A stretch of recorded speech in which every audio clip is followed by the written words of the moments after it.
Buenas tardes a todos. Mi nombre es Laura Barrios. Soy rotante de cardiología y residente de clínica médica del Instituto Lanari. Hoy vamos a presentar el caso clínico de una paciente mujer de 45 años que como factores de riesgo cardiovascular es tabaquista activa. Ella tuvo diagnóstico reciente de amiloidosis con compromiso renal, que se hizo el diagnóstico en contexto de astenia marcada de más o menos 3 meses de evolución.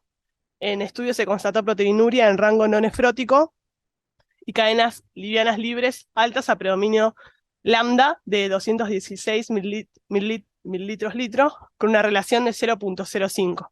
Y una biopsia renal que confirma amiloidosis con tinción rojo Congo positivo.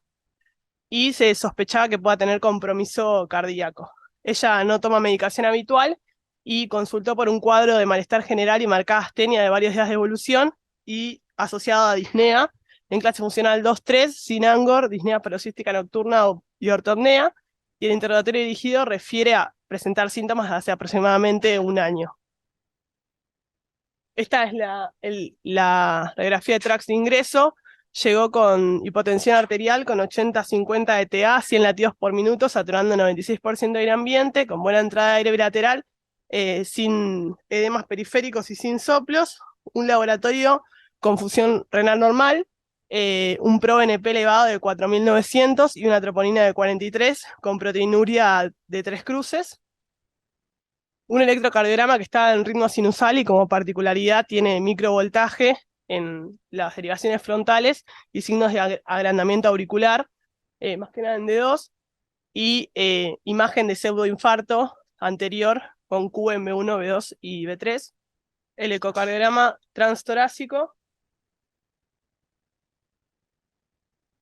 Bueno, yo hice este eco por guardia y esta es una vista apical, parecería ser ahí de dos cámaras, un intermedio quedó en esta imagen y lo que se ve es un aumento de los espesores. Fíjense, esta sería una apical, la paciente no tenía muy buena ventana, pero bueno, igual se puede observar el aumento de los espesores de forma difusa. Bien, esta es una vista para esternal eje largo, en donde también se evidencia el aumento de los espesores, la función está conservada, la función del BI, y también se evidencia un discreto aumento del espesor, o sea, de la pared libre del ventrículo derecho. Eso lo habíamos medido, nos daba 0,6, o sea, está ahí al límite, pero bueno, están aumentados el espesor. No se evidencian valvulopatías significativas. Bien, y en esta vista apical de 4 cámaras, lo que podemos agregar al diagnóstico es que hay una discreta dilatación también de la aurícula izquierda. Como dijimos, la función global está conservada y no se observan trastornos regionales de la motilidad, por lo menos en esta vista. Em, Euge, te hago dos preguntas. La fracción de eyección parece conservada, ¿no es sí, cierto? La función diastólica, ¿cómo lo viste el Doppler transmitral? en el Doppler transmitral, si no me confundo, estaba alterada. Yo lo había descrito como pseudo normal, me parece. Sí, bien. Esa patente pseudo normal para vos es compatible con un aumento en la precarga, ¿no es cierto? Sí, sí, sí. No sé si había algo más que yo recuerde. Ahí está el BD. Parece estar infiltrado el BD también. Sí, pareciera.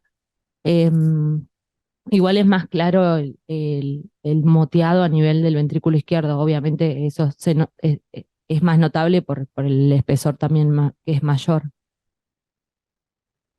Y la vena cava inferior no estaba dilatada, con colapso ahí se puede evidenciar.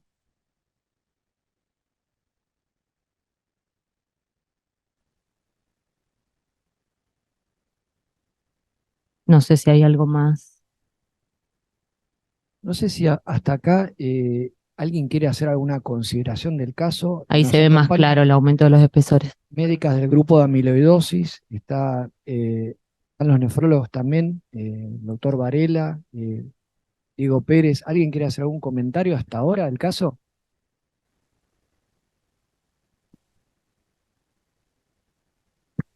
Bueno, la verdad es que digamos, es una enfermedad que parece muy avanzada, digamos, lo que llama la atención es que, según el relato inicial, es una paciente que hace poco tiempo empezó con síntomas y tiene una enfermedad con mucho compromiso cardíaco, con mucho aumento un gran aumento de espesores. Esto no es lo que solemos ver en gente tan joven y con este aumento de espesores. La L normalmente trae muchos problemas con un septum de 1.3. Y hemos tenido pacientes que están muy infiltrados y tienen un septum incluso por debajo de 1.2, así que esto llama la atención. De todas maneras, cuando la interrogamos el lunes con Rocío, y la paciente empezó a recordar más cosas, hace mucho tiempo que tiene síntomas, pero básicamente tenía intolerancia al ejercicio. Es una bandera roja en un paciente joven con intolerancia al ejercicio. Pensamos que tiene estos síntomas. Bueno, gracias, Adela. Tenemos más imágenes para ver, ¿no, Laura? Sí, tenemos una cardioresonancia.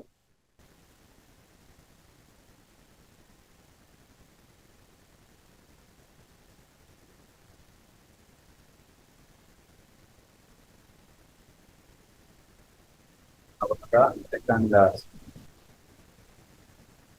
frecuencias.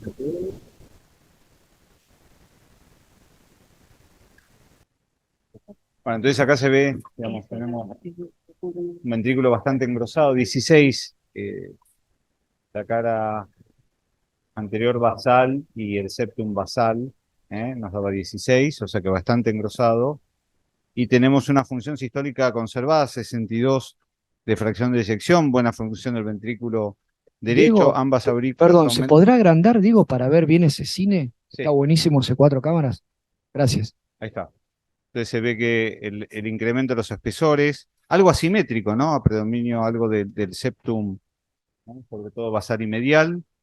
Buena función sistólica, la fracción de sección 62%, buena función del ventrículo derecho, agrandamiento de la aurícula y se ve un derrame pericárdico leve. Bueno, esta es una vista en 4 cámaras, acá tenemos una vista en 2 cámaras, acá se ve bien el engrosamiento del espesor parietal. Si uno mide el índice, hay asimetría. La amiloidosis también puede dar un engrosamiento a predominio septal, y eso confunde con otras patologías. Y bueno, lo más importante es ir a ver las imágenes de mapping y realce tardío. Empezamos con las imágenes de mapping. Y acá lo que vamos a ver cuando medimos lo que sería la señal en esta secuencia, lo normal es 1000. Este paciente tiene acá 1231 milisegundos, más de 1160 milisegundos, muy específico para amiloidosis. O sea que este es un primer elemento para el diagnóstico, muy difusamente aumentado ese T1 mapping.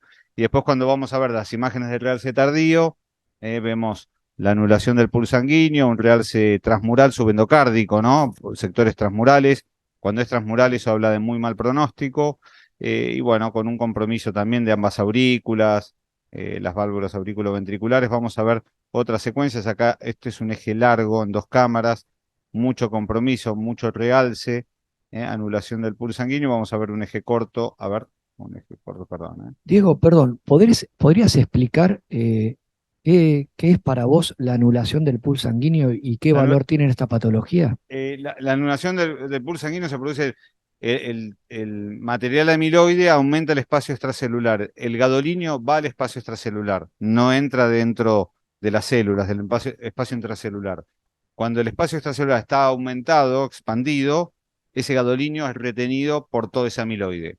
Entonces rápidamente se va de la sangre, y queda negra la sangre, como ven acá. Acá se ve negra la sangre y blanco brillante el músculo cardíaco, con un compromiso totalmente transmural, muy extenso. Y después, bueno, al final de todo, volvemos a hacer estas imágenes de T1 mapping, después de la inyección del contraste, y calculamos qué proporción del músculo cardíaco está infiltrado.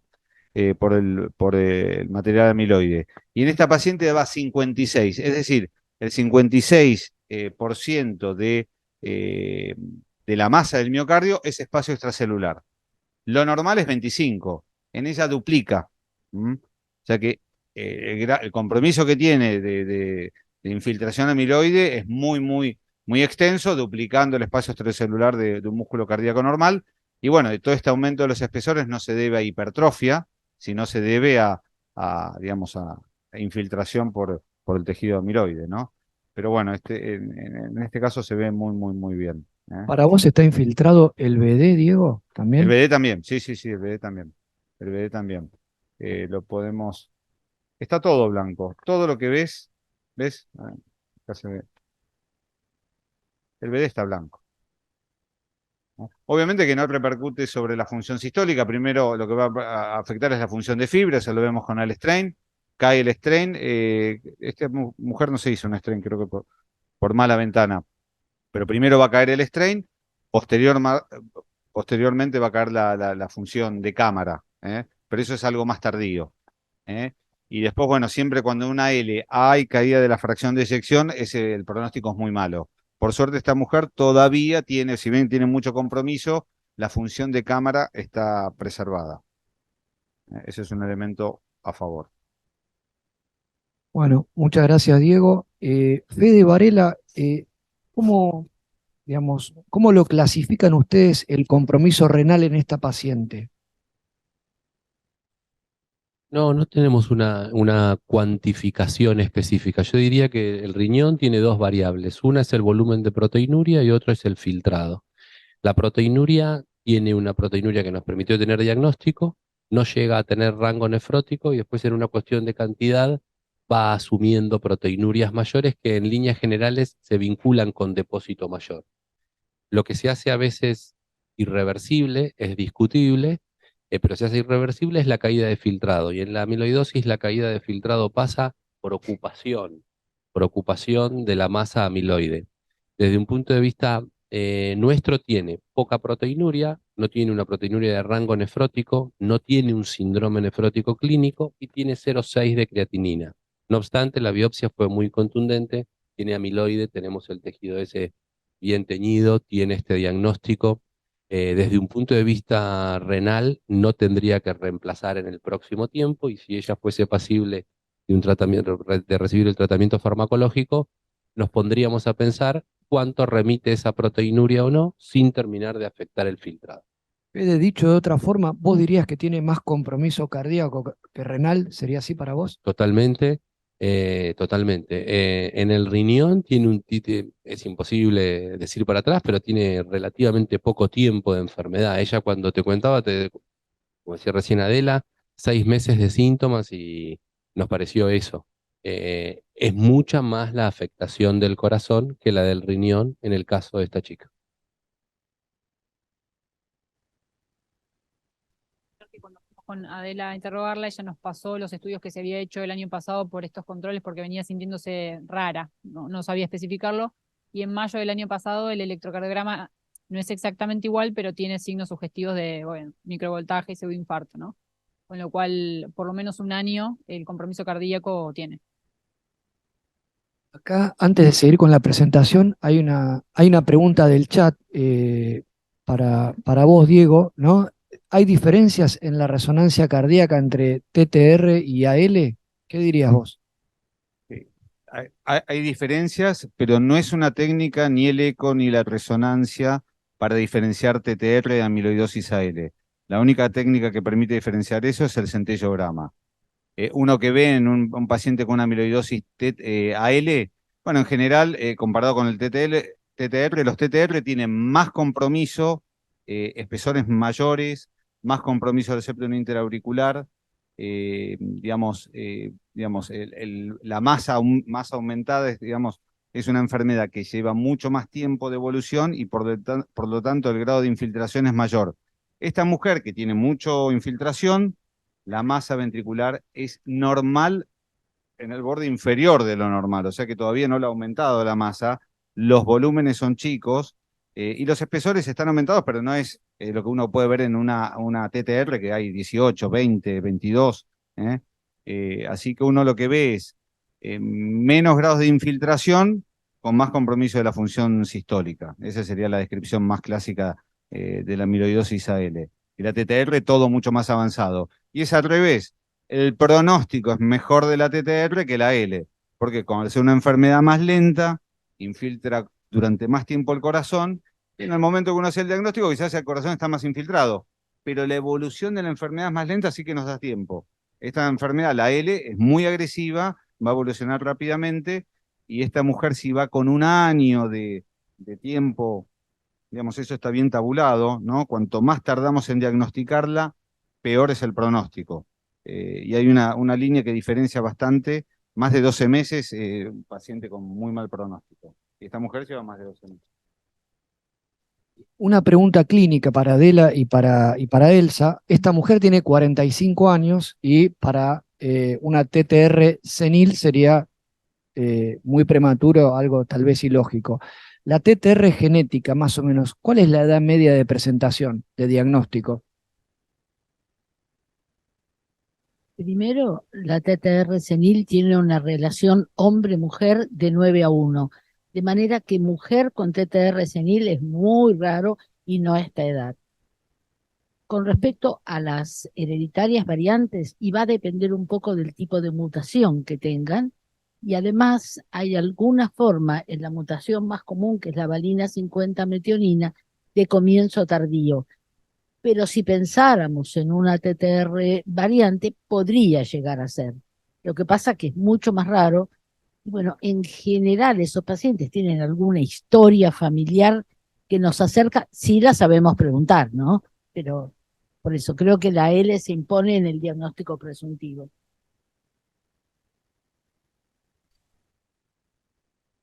La aurícula izquierda está grande, no solamente en el eco y en la resonancia, sino en el electro. El electro es llamativo, el microvoltaje, y también la patente de la onda P, ¿no? Es patológico, ¿no? La resonancia es grande, sí.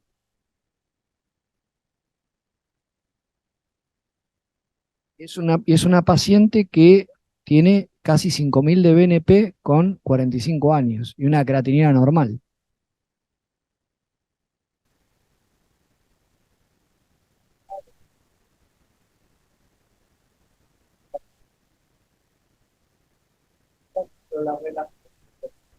La relación era de 0,05 y tenía cadenas libres lambda de 216. ¿Tiene alguna duda en el diagnóstico? No, parece que no. Sí. No, por eso no hay duda No, digamos, hasta ahora es una presentación clásica.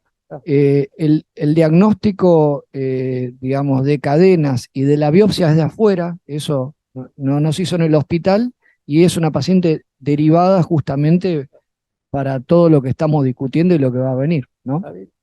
Dos cositas. Una que dijo Diego, dijo que se veía simétrica. Es cierto, eso es lo que decía. En el caso de una paciente tenía diagnóstico mioclonotrófica simétrica y la biopsia era una amiloidosis. Amiloidosis tiene una patente ecográfica igual que una neuropatía hipertrófica. Y después el pronóstico, además tiene los parámetros humorales, los marcadores que hablan de muy mal pronóstico en esta chica. Tiene muy alto el PNP, digamos, tiene los criterios que hablan de mal pronóstico.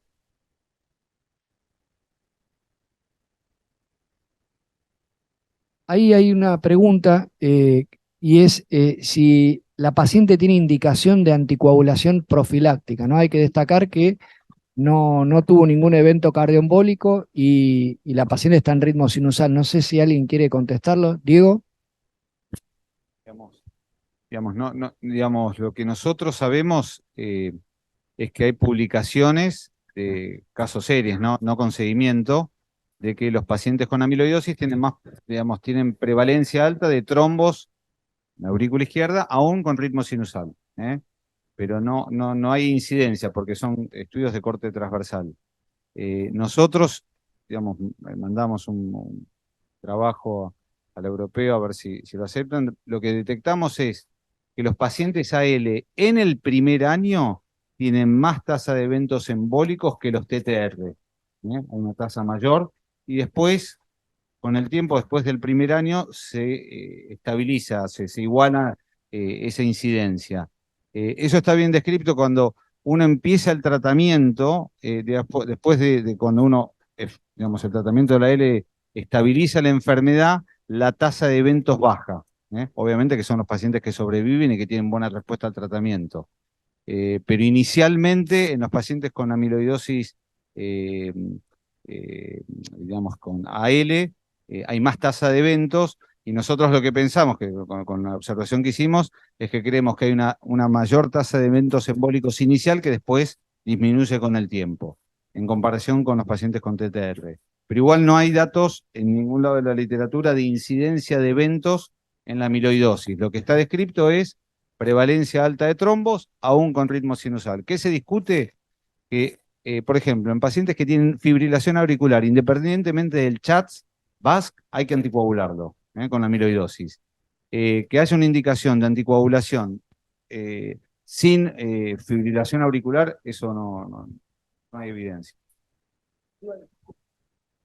No. Acá pregunta el doctor Cajide si tiene arritmia ventricular. No tiene. Y con respecto a la anticoagulación, yo sería más proclive a no anticoagular. La paciente, digamos, está en ritmo sinusal y tiene fracción de eyección preservada. Y hay que recordar los trabajos que en insuficiencia cardíaca y ritmo sinusal y baja fracción de eyección fueron negativos, ¿no?, para anticoagular. Bueno, seguimos con el caso. Laura, hay algunas cosas más para discutir.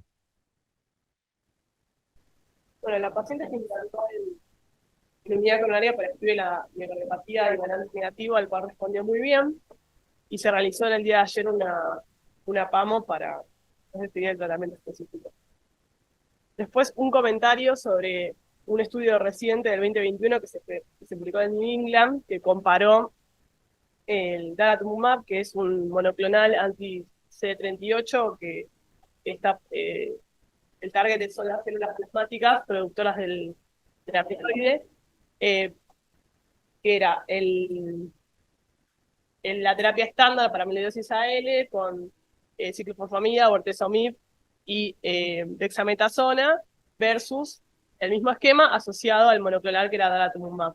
Los criterios de exclusión es que fueran personas mayores de 18 años con diagnóstico de AL con afectación de uno o más órganos, y se excluyeron los pacientes que tengan un ProBNP mayor a 8500, que estén hipotensos, que tengan disminución en clase funcional 4, un filtrado glomerular de 20, que hayan recibido tratamiento previo para amiloidosis o que tengan síntomas de mieloma múltiple. Y esto fue lo que comenté recién, que fue una randomización 1-1, y el análisis fue por intención a tratar. El endpoint primario fue la respuesta hematológica completa, que estaba definida como la reducción de las cadenas libres hasta valores normales, y la negativización de la inmunofijación en suero y en orina. Y el punto final secundario fue la supervivencia libre de compromiso de órganos mayores, básicamente el corazón y el riñón, y la progresión hematológica o la muerte. Y dentro de la respuesta, o digamos la progresión a órganos mayores, se definió que en el corazón era, digamos, una disminución del ProBNP o disminución en la clase funcional. Y bueno, se ve bien, pero más o menos la mediana de edad fue de 62 años. El ECOG de los pacientes era de 0 a 2. Se randomizó más o menos a 370 pacientes, de los cuales la gran mayoría, que es lo que está abajo, tenían compromiso cardíaco, 140 en el grupo del daratumumab y casi 137 en el grupo control. Y la verdad que la randomización fue muy pareja. Y con respecto a los resultados, para el endpoint primario, se vio que en el grupo del daratumumab, el 53% de los pacientes negativizaba, digamos, la inmunofijación y las cadenas libres, versus el 18% en el grupo control. Y dentro del endpoint secundario, la respuesta cardíaca, la verdad que fue similar, con un 41% en el grupo del daratumumab y un 22% en el grupo control. No le dije, pero el endpoint primario fue significativo. Y esto es es un Kaplan-Meier de la supervivencia, digamos, sin compromiso de órganos mayores, ¿sí? Que se vio diferencia, digamos, en el grupo del daratumumab en todo lo que era el endpoint compuesto secundario. ¿El compromiso cardíaco? Sí. ¿Cómo se define?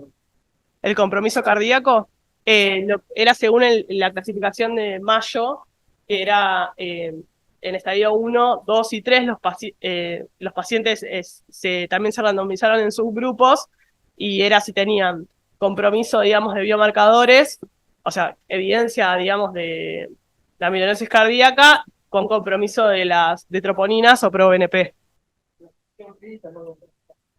Sí.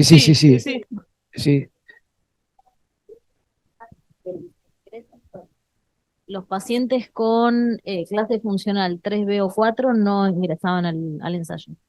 1, 2, 3 y 3. 1, 2 y 3. Sí, se excluían los que estaban en clase 4 y BNP más de 8000. No, de 1 a 3 había pacientes, están distribuidos, no había pacientes en clase 4 y con un BNP mayor a 8000. Ahí está en la tabla, fíjate. ¿Cuántos son en clase 3?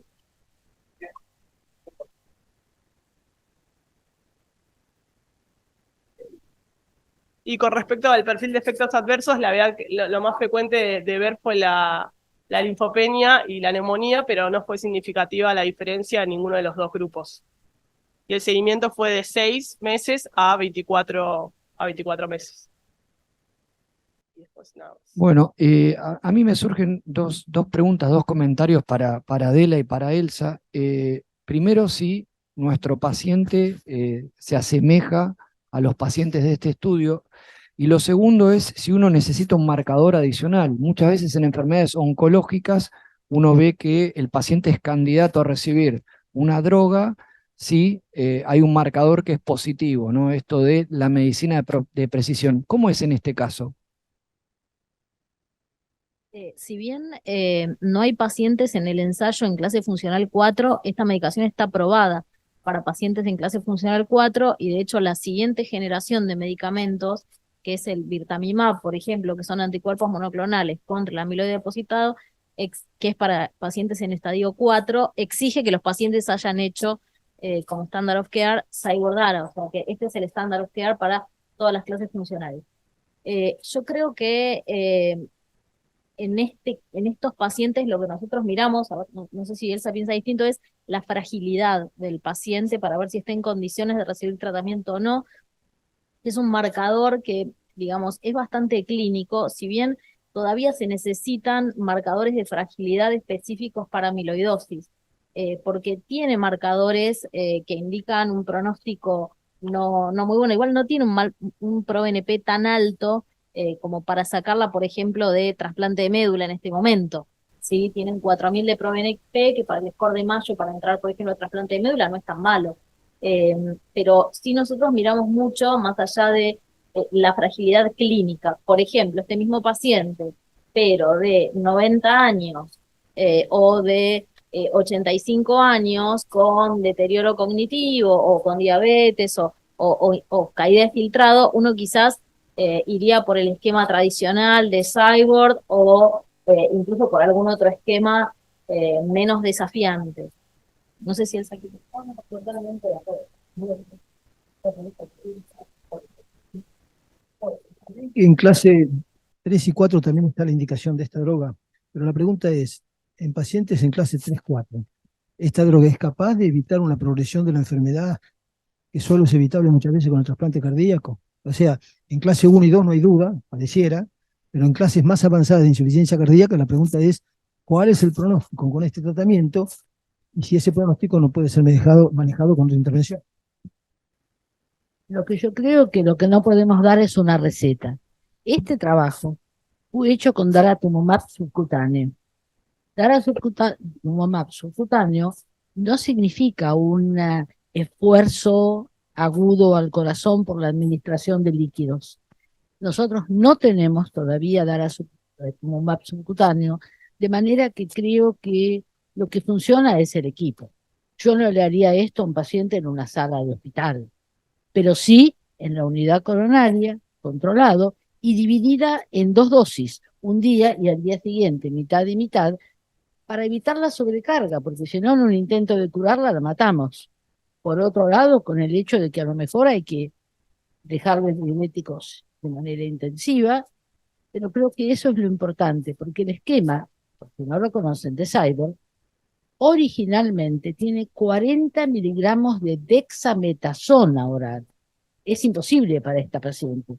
Nosotros le damos 8 o a veces no se lo damos en el primer ciclo. Por eso digo que no es para mandar la receta de cocina y háganlo.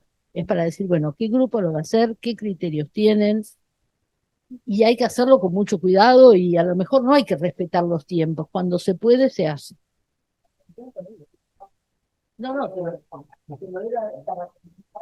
No, a ver, yo un poco para poner, digamos,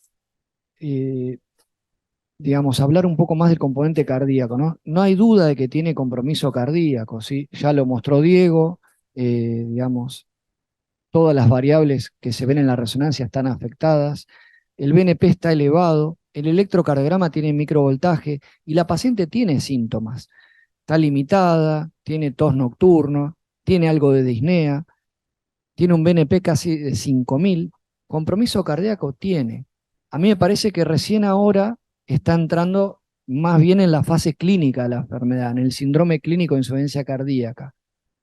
Pero es una paciente joven, buen estado general y tiene buen filtrado, y acá le hemos dado poco furosemida, la verdad, una dosis baja y oral con muy buena respuesta, ¿se entiende? O sea, tiene compromiso cardíaco, pero recién ahora está entrando en la fase clínica de la enfermedad, que por lo tanto creo que tenemos margen para darle tratamiento médico, quimioterapia y estos inmunomoduladores.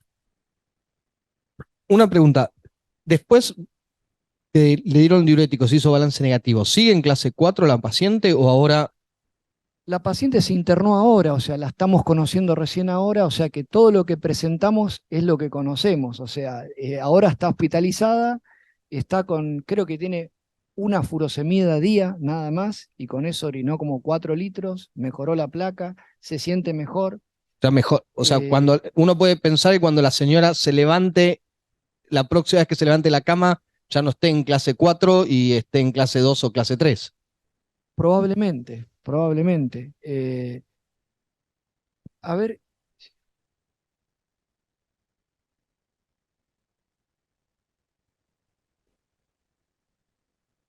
No, Aníbal, me parece que si solo el 10% en clase 3 no aplica a la totalidad de la población. Sí, sí, sí, estamos de acuerdo que digamos, es un poco difícil de clasificar esta paciente porque también hay una disociación entre el compromiso cardíaco que uno objetiva por las imágenes y lo que uno ve clínicamente. No es una paciente esta en insuficiencia cardíaca refractaria, ¿sí? Es una paciente que con una dosis baja de diuréticos y por vía oral ha tenido buena respuesta y me parece que le tenemos que dar la chance de tratamiento. Una pregunta, Diego, en este ensayo a los pacientes los seguían clínicamente y los seguían por biomarcadores. Y según bajaba el BNP en términos porcentuales y en términos absolutos, eso lo definían como una respuesta de órgano favorable, ¿no? Nosotros acá, digamos, hacemos mucha resonancia. ¿Qué variables de la resonancia vos pensás que nos pueden ayudar para el seguimiento de esta paciente y para evaluar respuesta cardíaca un poco más detalladamente, digo, más allá de los biomarcadores, ¿no? Aparte de los espesores, lo que se está, digamos, los grupos de expertos lo que están hablando es del SB, el volumen del espacio extracelular, es un muy buen marcador para evaluar respuesta. De hecho, hablan de que con el tratamiento eficaz específico de la L, uno va a desinfiltrar el miocardio sin dejar una cicatriz en el miocardio afectado, ¿no? O sea que habría mucha reversibilidad. Entonces, el SB es una forma de seguirlo a la respuesta al tratamiento. Hay pocos datos publicados. Y después la otra cosa muy importante es el strain. El strain, muchas veces uno ve cuando el paciente está muy descompensado, muy activa la enfermedad, el strain baja mucho, las cadenas livianas libres tienen un efecto de cardiotóxico y hay una discordancia, mucha caída de strain y la fracción de eyección no está tan alterada. Y eso lo vemos que cuando bueno, se estabiliza el paciente, empieza a mejorar con la medicación, el strain se estabiliza, mejora, y yo creo que el otro parámetro muy importante para seguirlo es el strain. O sea, yo diría SB, strain con eco, obviamente los biomarcadores, que eso está, hay criterios de respuesta hematológica, con las cadenas livianas libres, y respuesta cardíaca, troponina y BNP. Digamos, estos son de progresión, pero una caída del 30% del ProBNP, una caída del 30% de la troponina, hablan de respuesta favorable. Acá estamos hablando de respuesta miocárdica, ¿no? Y de, digamos, cuál es el timing para dar un tratamiento u otro. La paciente se hizo la PAMO y estamos esperando los resultados.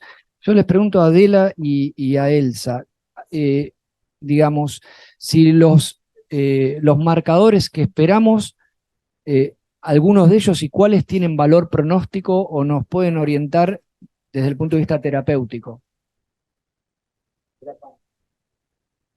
La verdad que, digamos, antes que nada, esta paciente podría tratarse sin el resultado de la PAMO porque tiene amiloidosis, la amiloidosis es de tipo AL y esto con los algoritmos actuales es suficiente. La PAMO es muy importante hacerla porque necesitamos saber la cantidad de plasmocitos que tiene y algunas mutaciones que hablan sobre todo de refractariedad, por ejemplo, al bortezomib, algunas translocaciones que nos hablan de refractariedad al bortezomib, pero de todas maneras, las guías dicen que aún habiendo refractariedad al bortezomib, uno está autorizado a utilizar bortezomib. Y respecto al timing, no es ser, pero de todas maneras, bueno, estamos a la espera de lo que es la vida real. Este no es un paciente de un ensayo. Nosotros no vemos en este hospital pacientes de ensayos clínicos. Nunca nos llegan los pacientes más graves, más complicados, que han dado vueltas por todos lados, menos prototípicos. Y bueno, y tenemos que lidiar con lo que digamos todos, que es con las autorizaciones, que las obras sociales comprendan que se trata de una emergencia, que es una enfermedad rara, no para nosotros, para ninguna de todas las personas que están sentadas acá, pero hay toda una burocracia, así que bueno, apenas llegan. Quería decir antes que la mejora en los ensayos del ProBNP tiene una trampa muy grande, que lo decimos siempre, que es que uno le da diuréticos, le hace hacer dieta al paciente, lo pone en balance negativo, se interna 3 días o una semana en la unidad coronaria y el ProBNP baja. Entonces estamos hablando de un promedio del ProBNP. Cuando sí, esto es muy válido para el ambulatorio, donde vemos pacientes en la vida real, en su casa, y vemos que con el tratamiento el ProBNP baja. Pero hay una trampa muy grande que es una meta no resuelta, una necesidad todavía de tener un biomarcador que no sea influenciable por el tratamiento con el Si le das diurético ya es porque está un poco peor. ¿Hay algún estudio previo, Aníbal, en esta paciente para conocer la velocidad de progresión, a un electrocardiograma previo, algo que te permita ver a ver cómo va evolucionando, qué tan rápido, qué tan lento lo hace?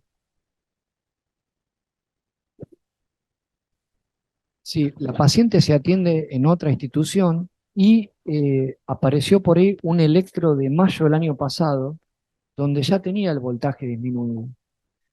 Y después cuando uno hace un interrogatorio más dirigido y demás, la paciente tiene síntomas. Son más de cansancio, fatiga, tos que empeora con el decúbito, ¿no? Sí, probablemente. El dato del BNP, vuelvo sobre lo mismo, ¿no? En el ensayo este que presentó Laura, la mediana de BNP era 1800 y esta paciente tiene un compromiso cardíaco ostensible, debuta en clase 4 y tiene un BNP que es por 3 ese valor. Hay un grupo de amiloidosis que está integrado por un montón de especialistas, cardiólogos, hematólogos clínicos, que trabaja un miércoles por mes, ¿no? Nefrólogos también, así que obviamente los pacientes que tengan sospecha o confirmación de amiloidosis de la causa que sea, obviamente creo que van a ser bien recibidos en ese consultorio de súper especialista.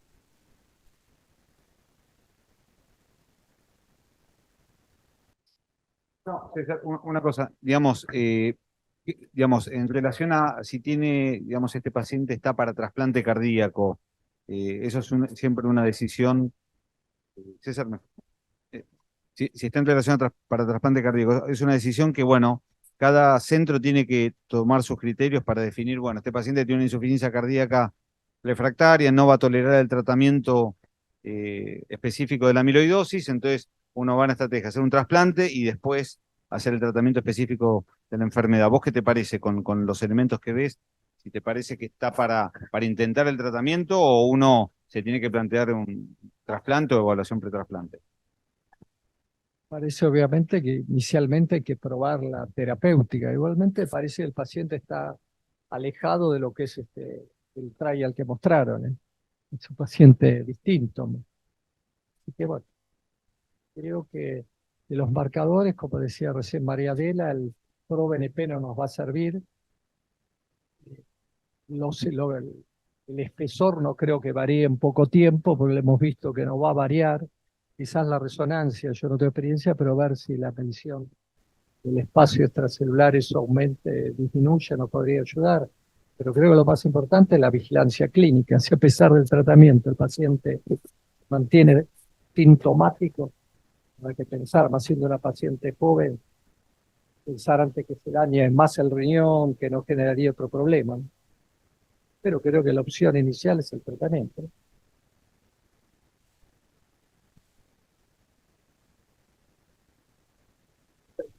Me pareció esta intervención. Eh,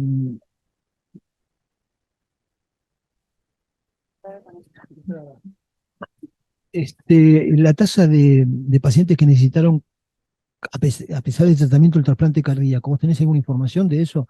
O sea, parece que sea una intervención farmacológicamente muy buena. Entonces mi pregunta es si ha cambiado un poco la cantidad de pacientes que necesitaban realmente un trasplante cardíaco a la luz de esta nueva intervención. Probablemente los primeros que vamos a tener esta información seamos nosotros como grupo, porque hay muy pocos centros en el mundo que hagan trasplante cardíaco y tanto trasplante cardíaco en amiloidosis, y paralelamente hay pocos centros que usen tanto el daratumumab. O sea que tenemos la rara combinación, esas cosas que se dan solo en la Argentina de tener estas dos particularidades.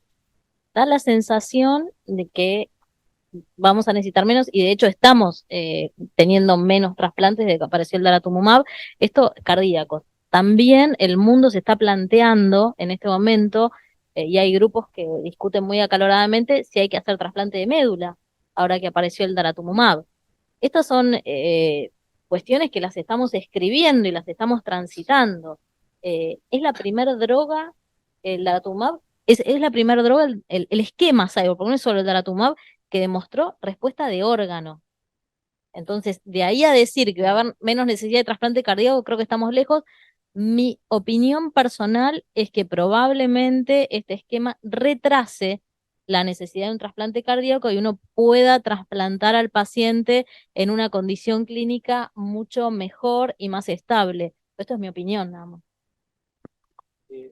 Ahí hay una pregunta del chat, pero me gustaría hacer un comentario del estudio, ¿no? De la Andrómeda.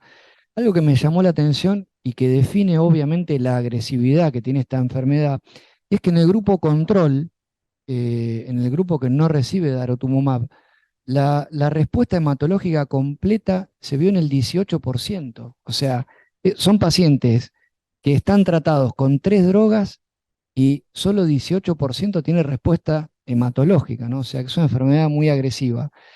Y ahí había una pregunta que estaba orientada a usar glifosinas en lugar de diuréticos de asa. Mi opinión es que, digamos, es preferible usar diuréticos de asa, que son más potentes y que lo que uno busca en estos casos es descongestión, ¿no? Y hay que destacar que los ensayos en donde se probaron estas drogas, en general excluyeron a los pacientes con cardiopatías restrictivas, ¿no? Así que si uno lo que busca es descongestión, es preferible usar diuréticos de asa, ¿no? No sé si hay un comentario final. Diego, Fede, ¿quedó algo?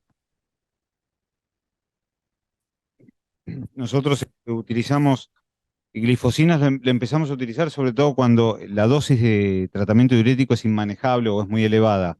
Pacientes que están con 4, 8 Lasix, hemos empezado a utilizar glifosinas y la verdad que la respuesta es buena. Nos permite bajar la dosis de diurético. Que he publicado estudios observacionales en donde hablan de que hay buena tolerabilidad de las glifosinas en pacientes con amiloidosis, pero bueno, fueron excluidos de los pacientes con amiloidosis de los trials randomizados y bueno, se están haciendo estudios randomizados en curso, pero nosotros en pacientes que están con dosis muy altas, nosotros tenemos pacientes con triple esquema, una furosemida, tiazida, le agregamos espironolactona porque era inmanejable el edema y las tiazidas parece permitirnos estar con 1 o 2 Lasix y tolerarla bien. No hay evidencia, es empírico, la indicación es furosemida, y bueno, ya cuando empezamos con 4, y creatinina que empieza a elevarse, empezamos con la glifosina.